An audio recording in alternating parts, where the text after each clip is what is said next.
Can something as simple as speaking the right words actually save your relationship? We're going to get right into that topic today, so don't go anywhere.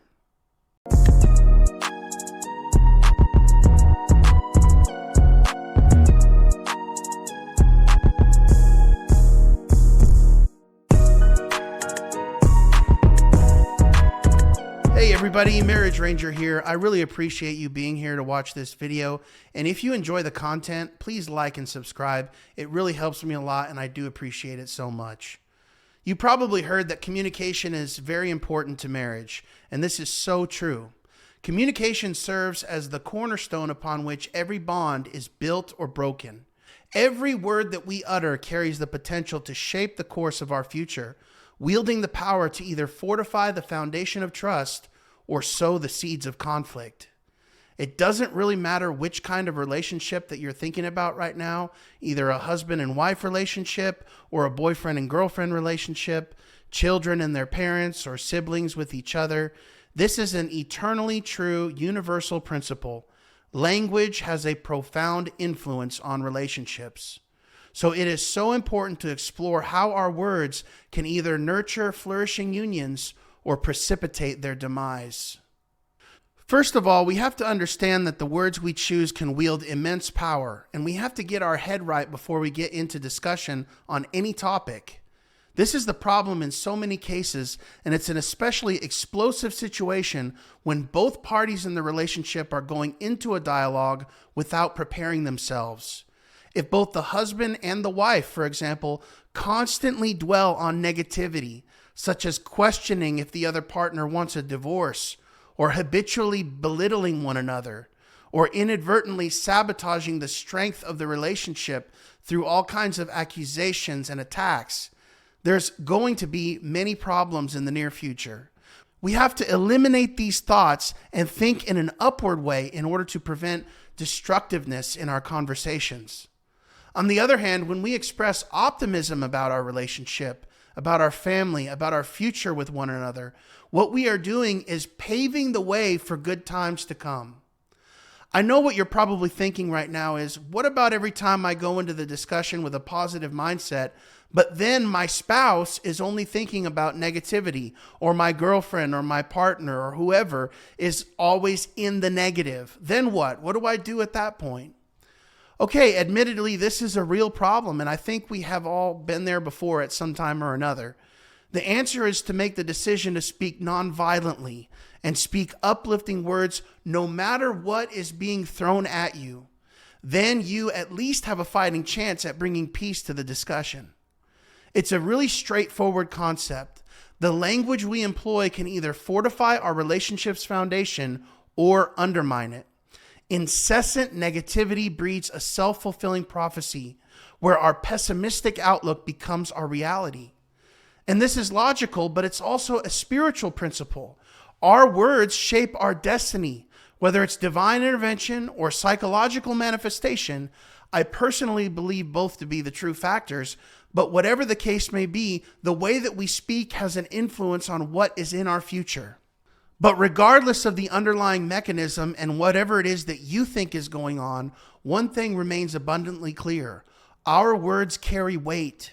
If we aspire for our relationships to flourish, we must exercise caution in our speech. We ought to choose words of kindness and encouragement that will nurture a healthier connection between ourselves. I know this can often be a very hard thing to do, but the reward for disciplining our minds to speak wholesome words is definitely worth it. Just take a moment with me to consider the impact of consistently speaking negative dialogue within your relationship. Each disparaging remark serves as a chisel, slowly eroding the foundation of trust and intimacy.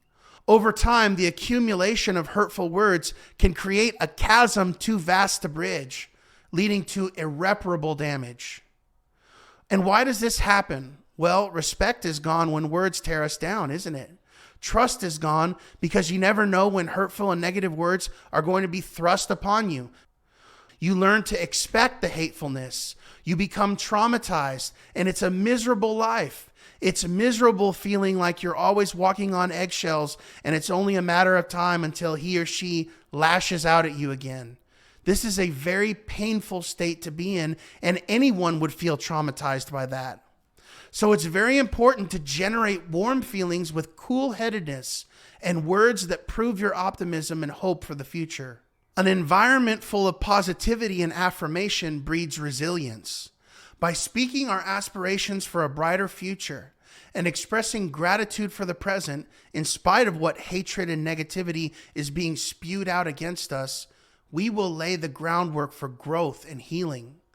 This approach fosters a sense of unity and solidarity, strengthening the bonds that bind couples together.